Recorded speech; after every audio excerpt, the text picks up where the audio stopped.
Assalamualaikum warahmatullahi wabarakatuh. Yang terhormat Ibu Diahari Suryaningrum, selaku dosen pengampu mata kuliah Desain Akuntansi. Kami dari kelompok 4 akan merepresentasikan bab mengenai Data and Process Modeling. Sebelum itu, izinkan saya memperkenalkan anggota kelompok saya, yaitu Luki Muwafiq Asyafa, NPM 094, Sabira Prihar Anindita, NPM 216, Fernando Santos, NPM 226, Jessica Ayu Revila, NPM 231, Michelle Adelia, NPM 232, Fulka Bayu Aswangga, NPM 239, Sabrina Gianti, NPM 241, dan saya Anggit Lisa, NPM 253. Model logika versus model fisik. Model data logis menggambarkan data dan hubungan secara terperinci pada tingkat yang sangat tinggi dan digambarkan pada tingkat yang sangat abstrak. Saat membuat model data logis, entitas pertama dan hubungannya diidentifikasi dengan kunci. Model data logis tidak tergantung pada sistem manajemen basis data nyata. Untuk model data fisik, menggambarkan bagaimana data benar-benar berada dalam database.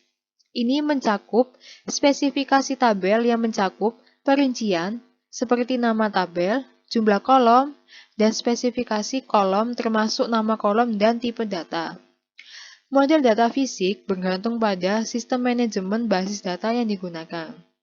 Nah, untuk perbedaan metode data fisik dan metode data logis, yang pertama, metode data fisik menggambarkan struktur fisik basis data, sedangkan metode data logis tidak menggambarkan struktur basis data. Metode data fisik tergantung pada sistem manajemen basis data yang digunakan, sedangkan metode data logis tidak tergantung pada sistem manajemen basis data yang digunakan. Yang ketiga, metode data logis mencakup entitas, atribut, hubungan, dan kunci. Metode data fisik meliputi tabel, kolom, tipe data, batasan utama dan kunci asing, serta pemicu dan prosedur yang tersimpan. Yang keempat, nama panjang non-formal metode data logis digunakan untuk entitas dan atribut. Sedangkan nama formal pada metode data fisik disingkat untuk nama tabel dan kolom. Diagram aliran data atau DFD. Diagram aliran data atau DFD. Analisis sistem menggunakan banyak teknik grafis untuk menggambarkan sistem informasi. Salah satu metode yang terpopuler adalah menggambar satu set diagram aliran data. DFD menggunakan berbagai simbol untuk menunjukkan bagaimana sistem mengubah input data menjadi informasi yang berguna. DFD menunjukkan bagaimana data bergerak melalui sistem informasi, tetapi tidak menunjukkan logika program atau langkah-langkah pemrosesannya. Satu set DFD menyediakan model logis yang menunjukkan apa yang dilakukan sistem, bukan bagaimana melakukannya. Perbedaan tersebut penting karena fokus pada masalah implementasi pada titik ini akan membatasi pencarian desain sistem yang paling efektif. Representasi grafis dari data sistem dan bagaimana proses mengubah data dikenal sebagai diagram aliran data atau DFD. DFD merupakan komponen kunci dari spesifikasi kebutuhan sistem karena menentukan informasi apa yang dibutuhkan untuk proses sebelum diimplementasikan. Diagram aliran data dapat digunakan untuk memberikan representasi yang jelas dari setiap fungsi bisnis. Teknik ini dimulai dengan gambaran keseluruhan bisnis dan dilanjutkan dengan menganalisis setiap area fungsional yang diminati. Teknik ini dapat dilakukan dengan tepat pada tingkat detail yang dibutuhkan. Teknik ini memanfaatkan metode yang disebut ekspansi top-down untuk melakukan analisis dengan cara yang ditargetkan. 4 kegiatan utama aliran data. Yang pertama, analisis. DFD digunakan untuk menentukan kebutuhan pengguna. Yang kedua, desain. DFD digunakan untuk memetakan rencana dan mengilustrasikan solusi kepada analisis dan pengguna saat merancang sistem baru. Yang ketiga, komunikasi. DFD sederhana dan mudah dipahami oleh analisis dan pengguna. Yang keempat, dokumen. DFD digunakan untuk memberi deskripsi secara khusus terkait persyaratan dan desain sistem. DFD memberikan gambaran umum tentang komponen fungsional utama dari sistem, tetapi tidak memberikan detail apapun mengenai komponen tersebut. Simbol diagram aliran data. DFD menggunakan 4 simbol, yaitu yang pertama proses, yang kedua aliran data, yang ketiga penyimpan data, yang keempat entitas. Untuk nama simbol semuanya menggunakan huruf kapital. Komponen diagram DFD. Yang pertama, proses mengubah data. Yang kedua, aliran data antar proses. Yang ketiga, entitas eksternal berinteraksi dari luar penyimpanan. Yang keempat, data menyimpan data secara internal. Set standar DFD yang dapat digunakan. Set standar yang dapat digunakan adalah DeMarco dan Jordan, Gain dan Sarson yang bisa dilihat dari PPT ini. Simbol proses merupakan cara formal untuk mepresentasikan bagaimana sebuah bisnis beroperasi, serta mengilustrasikan aktivitas yang dilakukan dan bagaimana data bergerak di antara aktivitas tersebut. Pada DFD, simbol proses dapat disebut sebagai kotak hitam, karena input, output, dan fungsi umum diketahui, namun detail dan logika yang mendasari proses dirahasiakan. Dengan adanya proses kotak hitam, seorang analisis dapat membuat DFD yang menunjukkan bagaimana sistem berfungsi dengan menghindari segala kekacauan. Simbol aliran data. Aliran data adalah jalur bagi data untuk berpindah dari satu bagian sistem informasi ke bagian lainnya. Informasi tersebut mencakup yang pertama, mewakili satu atau lebih item data. Yang kedua, konten detail data tidak muncul di DFD. Yang ketiga, simbol untuk aliran data adalah garis dengan panah tunggal atau ganda. Yang keempat, nama aliran data terdiri dari kata benda tunggal dan kata sifat jika diperlukan. Yang kelima, dirinci dalam kamus data. Setidaknya, satu aliran data harus masuk dan satu aliran data harus keluar dari setiap simbol proses. Nah, prosesnya ini bisa dilihat dari PPT. Baik, selanjutnya yaitu data kombinasi yang harus dihindari. Yang pertama, generasi spontan atau pembangkitan spontan. Ini pada proses penerapan asuransi premium. Misalnya, menghasilkan output tetapi tidak memiliki aliran data input. Karena tidak memiliki input, proses tersebut disebut proses pembangkitan spontan atau generasi spontan. Yang kedua, lubang hitam. Menghitung gross pay disebut juga black hole atau lubang hitam, yang merupakan proses yang memiliki input tetapi tidak menghasilkan output. Kemudian yang ketiga, lubang abu-abu, yaitu proses yang memiliki setidaknya satu input dan satu output, tetapi input jelas tidak cukup untuk menghasilkan output yang ditunjukkan. Misalnya seperti ini, input data tanggal lahir tidak cukup untuk menghasilkan output nilai akhir dalam perhitungan grade. Nah, gambar di samping adalah kombinasi yang salah dari aliran data dan simbol proses. Karena yang pertama tidak memiliki input, yang kedua tidak memiliki output atau black hole, dan yang ketiga memiliki input yang jelas tidak mampu menghasilkan output atau yang disebut lubang abu-abu. Oke, next. Kemudian simbol penyimpanan data. Penyimpanan data digunakan dalam DFD untuk mewakili data yang disimpan sistem karena satu atau lebih proses perlu menggunakan data di lain waktu. Misalnya, sebuah perusahaan menyimpan data gaji dan pemotongan karyawan selama tahun tersebut untuk mencetak formulir total pendapatan dan pemotongan pada akhir tahun. Oke, selanjutnya. Ini adalah karakteristik pada simbol penyimpanan data. Yang pertama, mewakili data yang disimpan sistem. DFD tidak menunjukkan konten detail atau isi detail dari penyimpanan data struktur spesifik, dan elemen data didefinisikan dalam kamus data. Tetapi dalam hal ini, DFD telah mewakili data yang disimpan dalam sistem.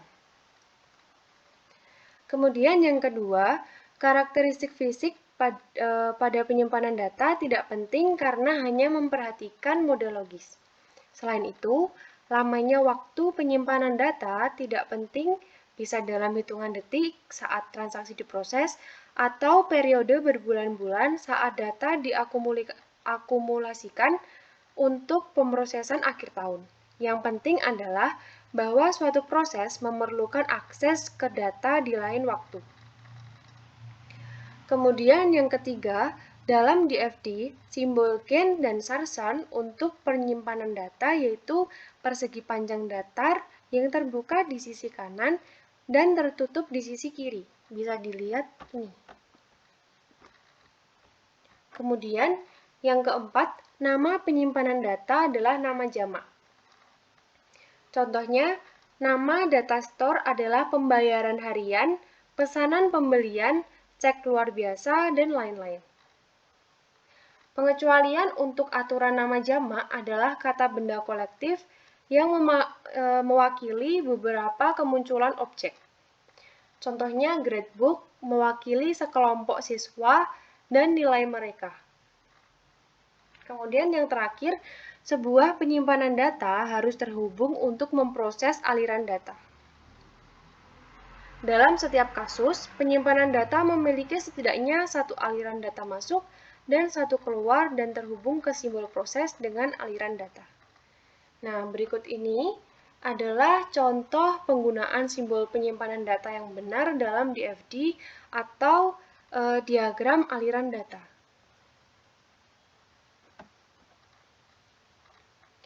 Selanjutnya, berikut ini adalah contoh penggunaan simbol penyimpanan data yang salah. Karena dua penyimpanan data tidak dapat dihubungkan oleh aliran data tanpa proses intervensi. Dan setiap penyimpanan data harus memiliki aliran data keluar dan aliran data masuk. Selanjutnya yaitu simbol entitas. Simbol entitas adalah persegi panjang yang dapat diarsir agar terlihat tiga dimensi. Dapat dilihat seperti yang terlihat pada device rekan-rekan seperti ini.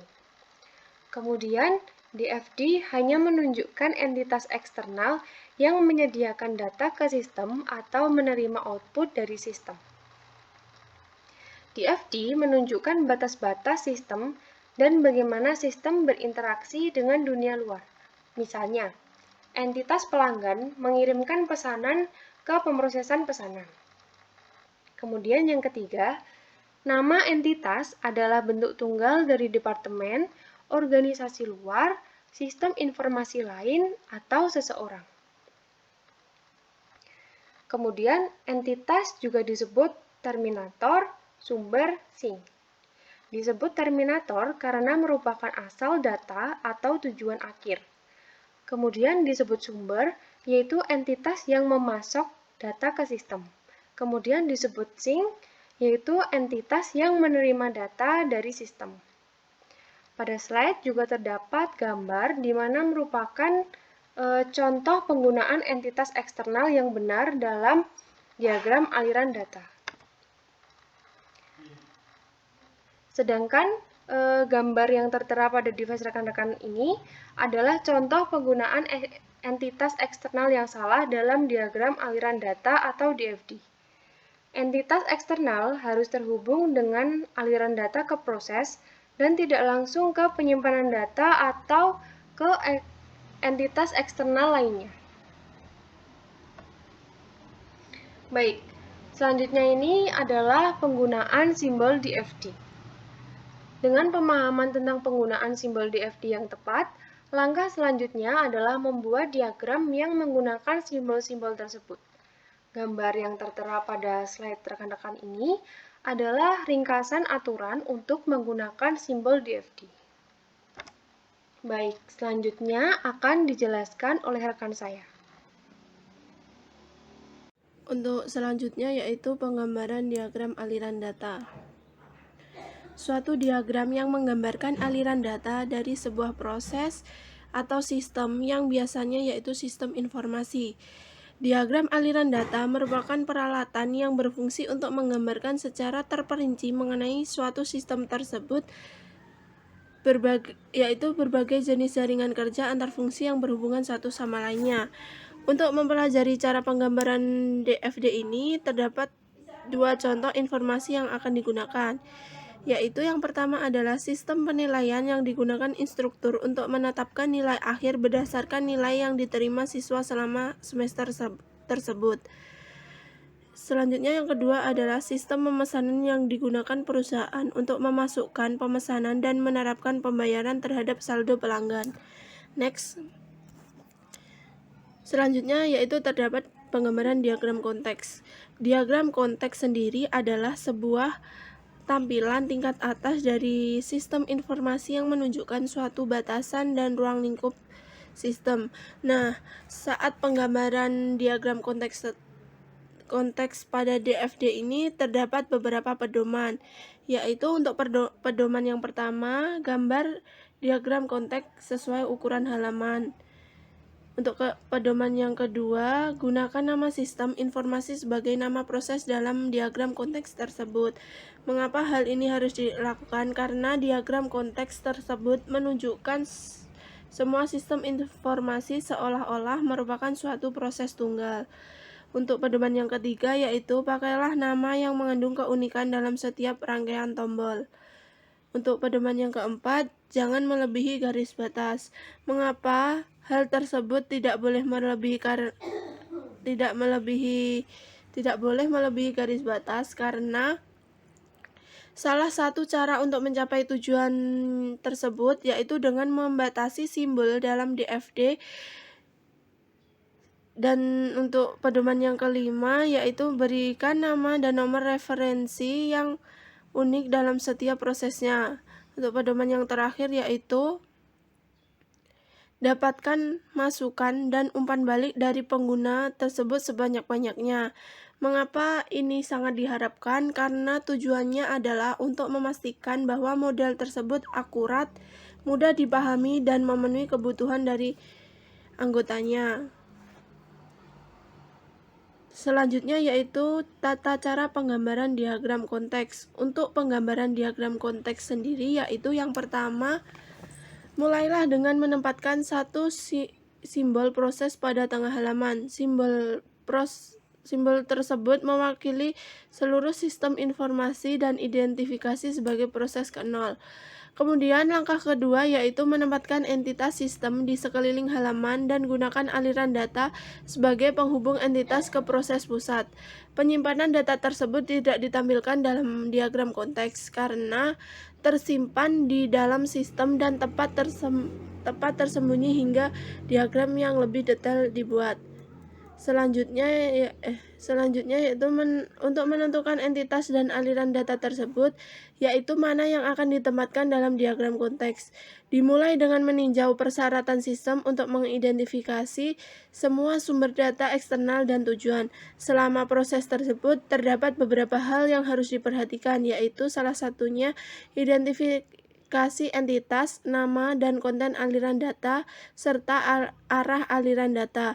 Jika hal tersebut itu dilakukan dengan hati-hati, maka penggambaran diagram konteks tentunya relatif mudah.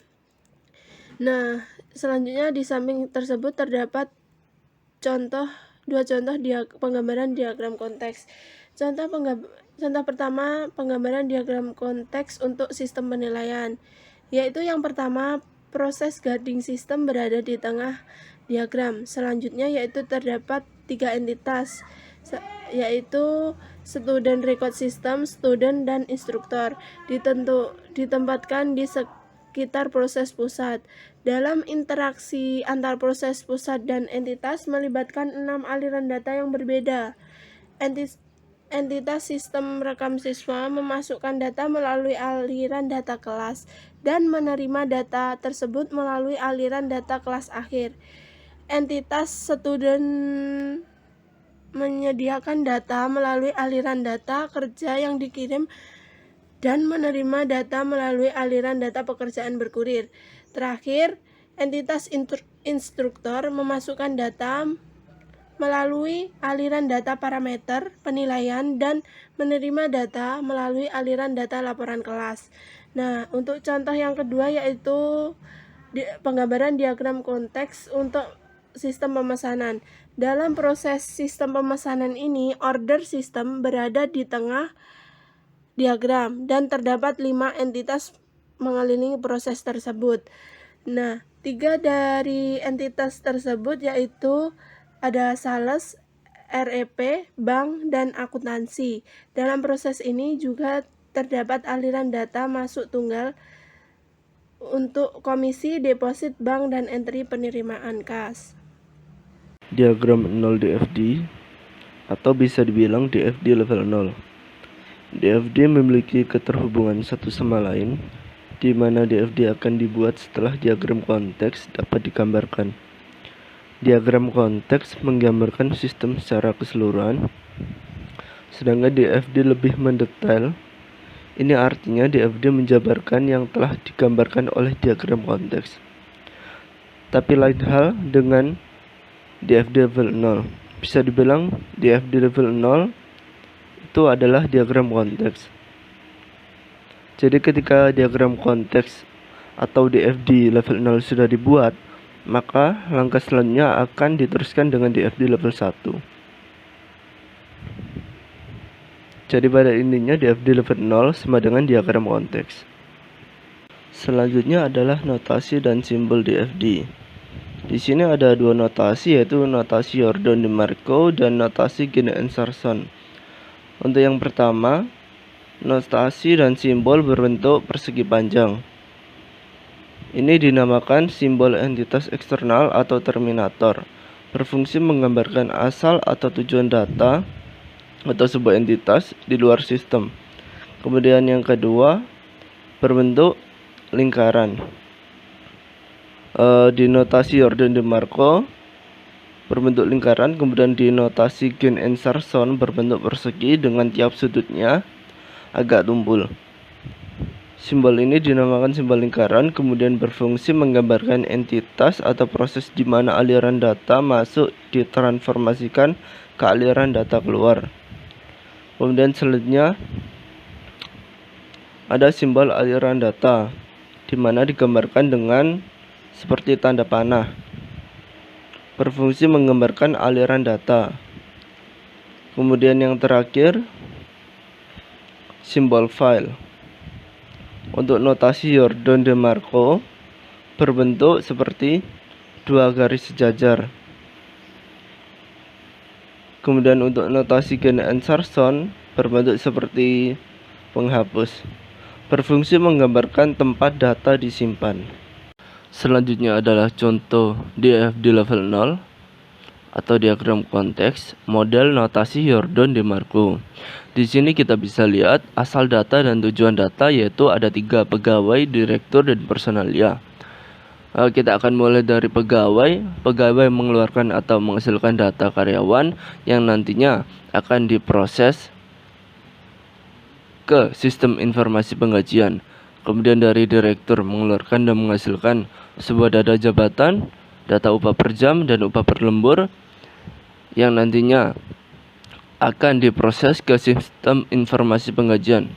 Kemudian dari personalia mengeluarkan dan menghasilkan data rekap data absensi dan rekap data lembur yang nantinya menuju ke sebuah sistem informasi penggajian dan diproses. Dari keseluruhan asal data tersebut diproses melalui sistem informasi penggajian dan menghasilkan yang pertama slip gaji, data slip gaji yang menuju ke tujuan data atau entitas pegawai. Kemudian yang kedua menghasilkan dan mengeluarkan data laporan gaji karyawan, laporan data karyawan yang menuju ke tujuan data atau entitas direktur. Kemudian yang terakhir, menghasilkan laporan data karyawan yang menuju ke tujuan data atau entitas personalia. Selanjutnya adalah contoh DFD level 0, model notasi gain insertion.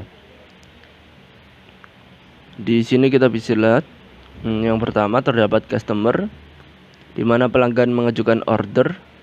Bergantung pada logika pemrosesan, proses fill order mengirimkan pemberitahuan order reject kembali ke pelanggan atau mengirimkan picking list ke gudang.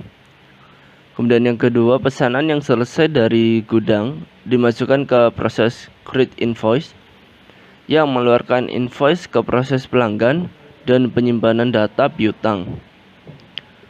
Yang ketiga, pelanggan melakukan pembayaran yang diproses dengan apply payment. Berlaku pembayaran memerlukan input detail invoice dari penyimpanan data piutang rekening bersama dengan pembayaran. Apply payment juga menampilkan detail pembayaran kembali ke penyimpanan data piutang rekening dan mengeluarkan komisi ke departemen penjualan, deposit bank ke bank, dan masukkan penerimaan tunai ke akuntansi.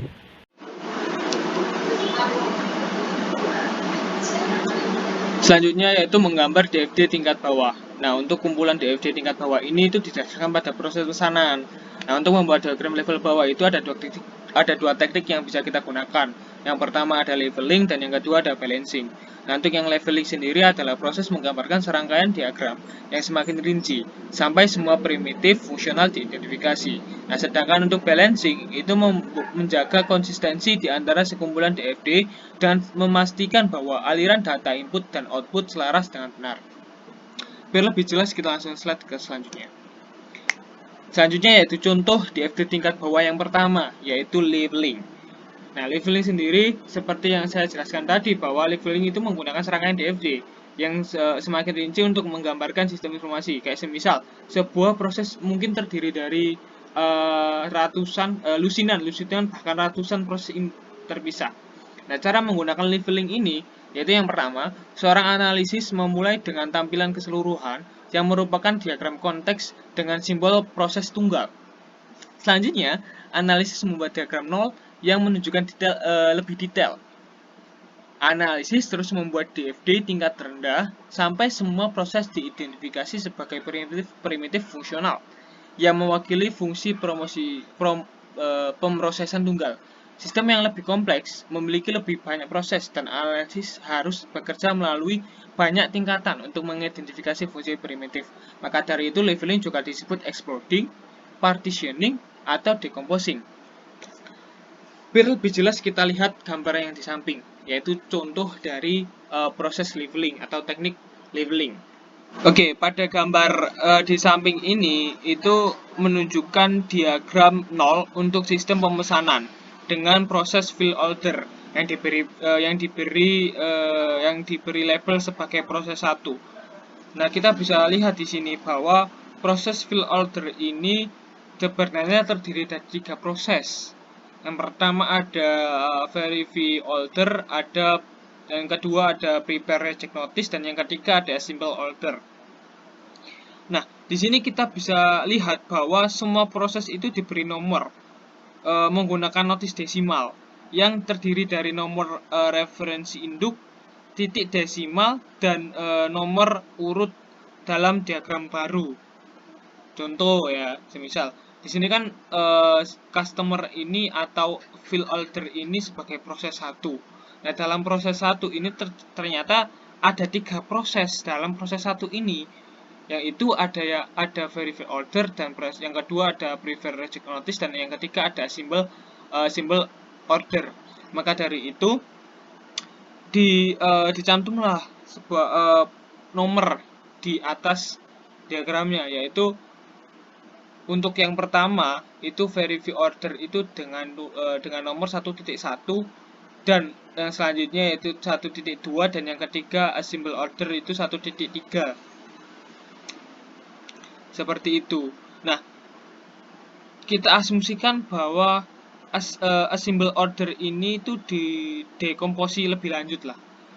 Maka untuk muncul pada diagram 1.3 ini itu ada proses lain yang di bawahnya yang bisa kita nomorkan sebagai 1.3.1 atau 1.3.2 dan 1.3.3 atau seterusnya seperti itu. Nah, proses penomoran ini atau teknik penomoran ini itu memudahkan untuk mengintegrasi dan mengidentifikasi semua DFD seperti itu. Nah, dalam teknik leveling ini seorang analisis juga bisa menggambarkan diagram itu hanya bagian prosesnya aja tanpa menyantumkan output dan input. Nah, ini kan customer dan warehouse ini sebagai output dan input. Output dan input gitu.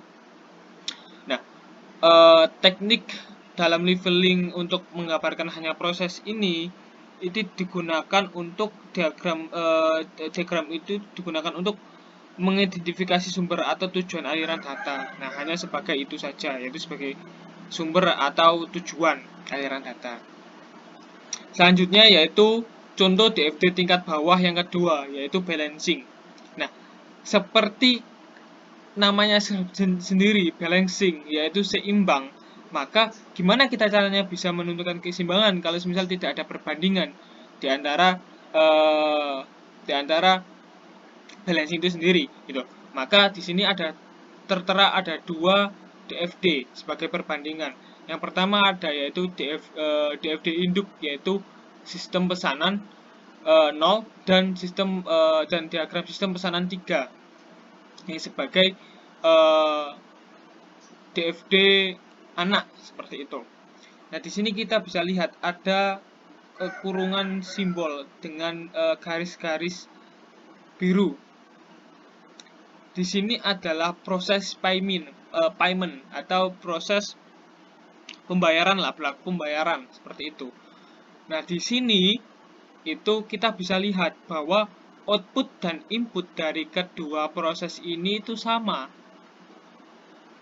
Yang input dari customer dan outputnya kita ke sales path. Yang pertama dari pesanan 0, yaitu dari sales debt dan juga bank dan juga accounting. Sama juga dengan proses sistem pesanan yang ketiga, yaitu sistem pesanan anak, DFD anaknya, dengan proses payment yang berawal dari customer dan berakhir ke bank, accounting, dan sales rep seperti itu. Nah, di sini kita dapat membandingkan bahwa sebenarnya kedua proses DFD ini itu sama atau balance lah bisa dibilang itu. Yang output dan inputnya yaitu sama, berawal dari customer dan berakhir ke sales dep, bank atau dan accounting seperti itu. Selanjutnya, Baik, yang selanjutnya yaitu data directory atau kamus data. Kamus data adalah alat dokumentasi utama untuk analisis terstruktur.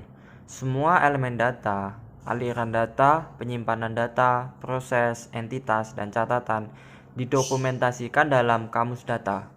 Konsolidasi dokumen di satu lokasi memungkinkan analisis untuk memverifikasi akurasi dan konsistensi sistem informasi dengan lebih mudah untuk menghasilkan berbagai laporan yang berguna. Jadi, tujuan dari kamus data adalah untuk mendokumentasikan elemen data, aliran data, penyimpanan data, proses, entitas, dan untuk mendokumentasikan catatan. Baik, yang selanjutnya saya akan menjelaskan lebih detail mengenai tujuan dari kamus data. Yang pertama yaitu untuk mendokumentasikan elemen data. Setiap elemen data dalam kamus data harus didokumentasikan. Beberapa analis suka mencatat catatan mereka dalam bentuk online ataupun manual. Ada yang lebih suka untuk memasukkan informasi langsung ke alat CASE atau Computer Aided Software Engineering. Terlepas dari alat CASE khusus yang digunakan, tujuannya sama, yaitu untuk memberikan informasi yang jelas dan komprehensif tentang data dan proses yang membentuk sistem. Nah, gambar di samping merupakan tangkapan layar visible analysis yang menjelaskan elemen data bernama Social Security Number.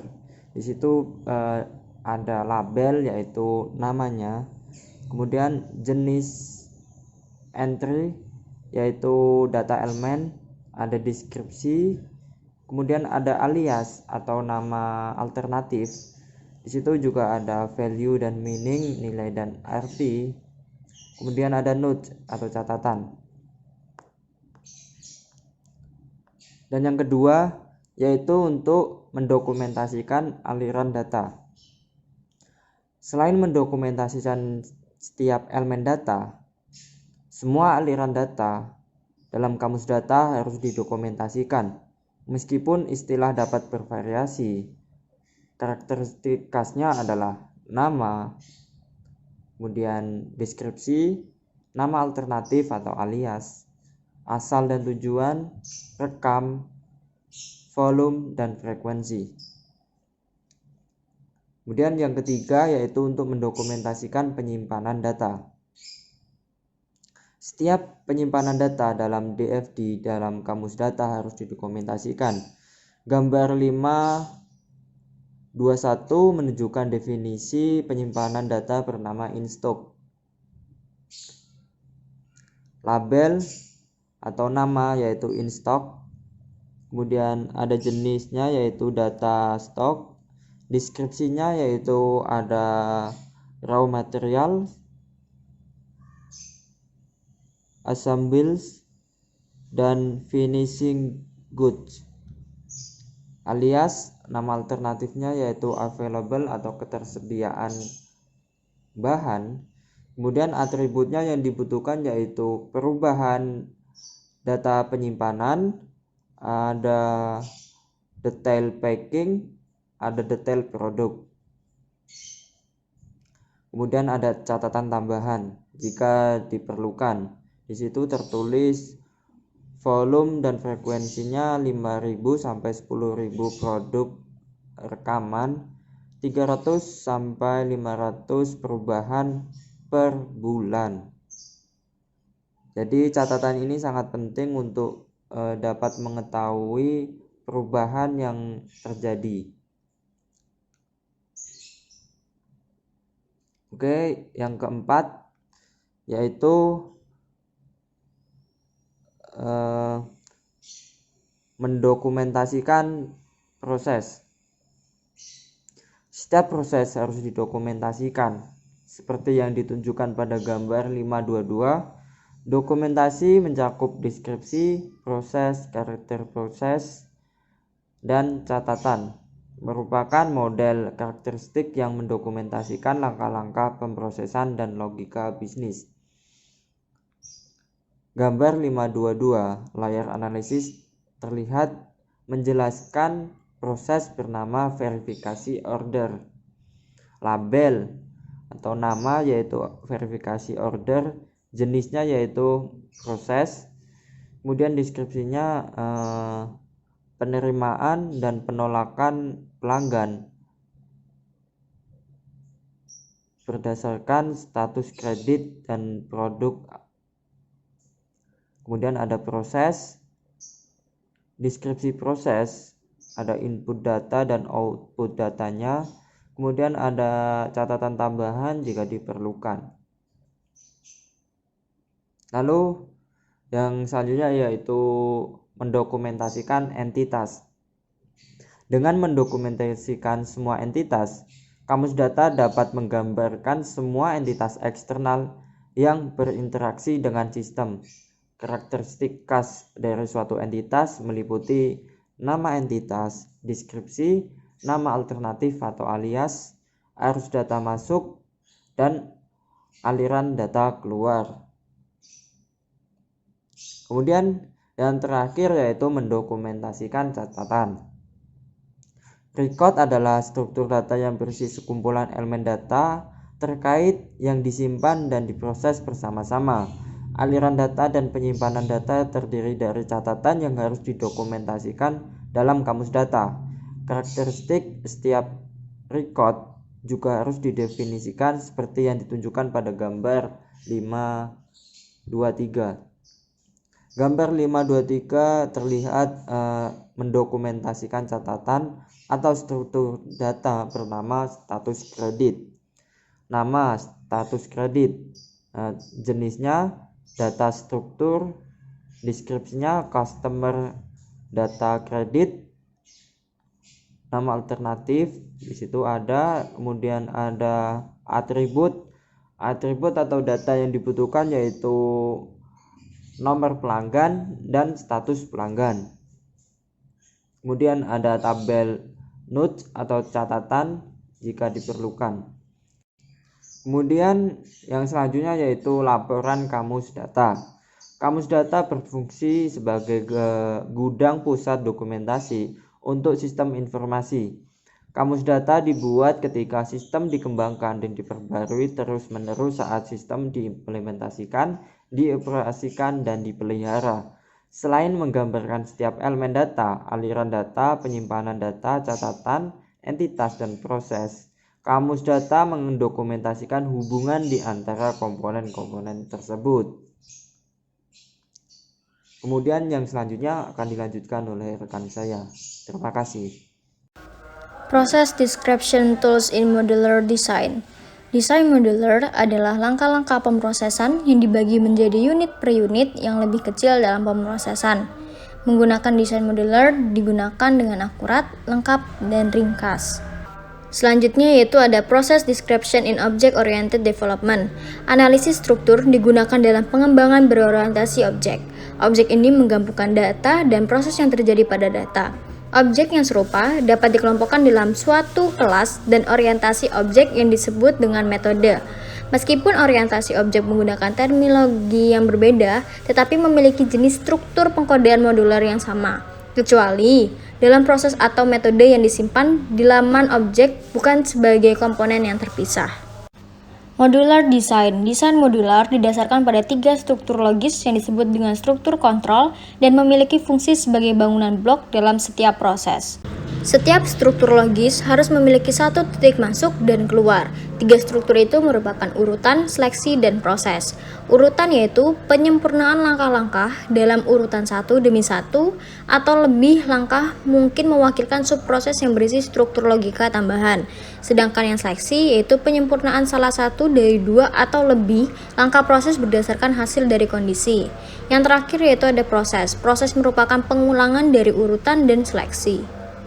Structure English. Bahasa Inggris terstruktur adalah bagian dari bahasa Inggris standar yang menjelaskan proses logis dengan jelas dan akurat. Saat menggunakan bahasa Inggris terstruktur, hal yang perlu diperhatikan yaitu menggunakan hanya 3 gedung blok, yaitu urutan, seleksi, dan pengulangan. Yang kedua, gunakan tanda baca. Yang ketiga yaitu gunakan kosakata. Kosakata termaksud dalam kamus ataupun kata-kata yang menjelaskan aturan pemrosesan. Bahasa Inggris terstruktur lebih sering digunakan oleh mahasiswa pemrograman karena menyerupai POD code. Salah satu cara untuk mematikan program sesuai dengan ketentuan desain yang sudah dibuat, yang digunakan dalam perancangan program.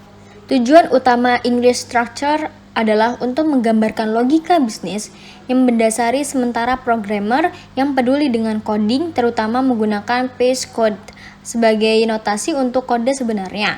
Mengikuti aturan bahasa Inggris terstruktur memastikan bahwa harus mengkonfirmasi kepada penggunaan bahwa proses benar, serta untuk analisis dan pemrograman harus merancang sistem informasi dari deskripsi. Selanjutnya akan dijelaskan oleh rekan saya. Selanjutnya, saya, Sabira Bella Andita, akan menjelaskan tentang decision tables dan decision trees. Yang pertama, decision tables atau tabel keputusan merupakan tabel yang digunakan sebagai alat bantu untuk menyelesaikan logika dan program. Algoritma yang berisi keputusan yang banyak sangat sulit digambarkan langsung dengan structured English atau pseudocode, sehingga tabel keputusan efektif digunakan apabila kondisi yang diseleksi di dalam program jumlahnya banyak dan rumit. Struktur tabel keputusan terdiri dari 4 bagian utama yaitu condition stop, condition entry, action stop, dan action entry. Selanjutnya yaitu decision trees. Decision trees atau pohon keputusan adalah representasi grafis dari kondisi, tindakan, dan aturan tertentu ditemukan dalam tabel keputusan. Gaya keputusan menunjukkan struktur logika dalam bentuk horizontal yang menyerupai pohon dengan akar di sebelah kiri dan cabang di sebelah kanan. Seperti diagram alur atau flowchart, pohon keputusan adalah cara yang berguna untuk menyajikan sistem kepada manajemen. Pohon keputusan bekerja paling baik ketika mengikuti aturan diagram alur dasar, yaitu persegi panjang atau bujur sangkar, garis, lingkaran, dan segitiga. Dengan membuat decision tree memungkinkan untuk memvisualisasikan hasil dari setiap pilihan dalam cara yang terorganisir. Sekian presentasi dari kami kelompok 4. Kurang lebihnya kami mohon maaf. Wassalamualaikum warahmatullahi wabarakatuh.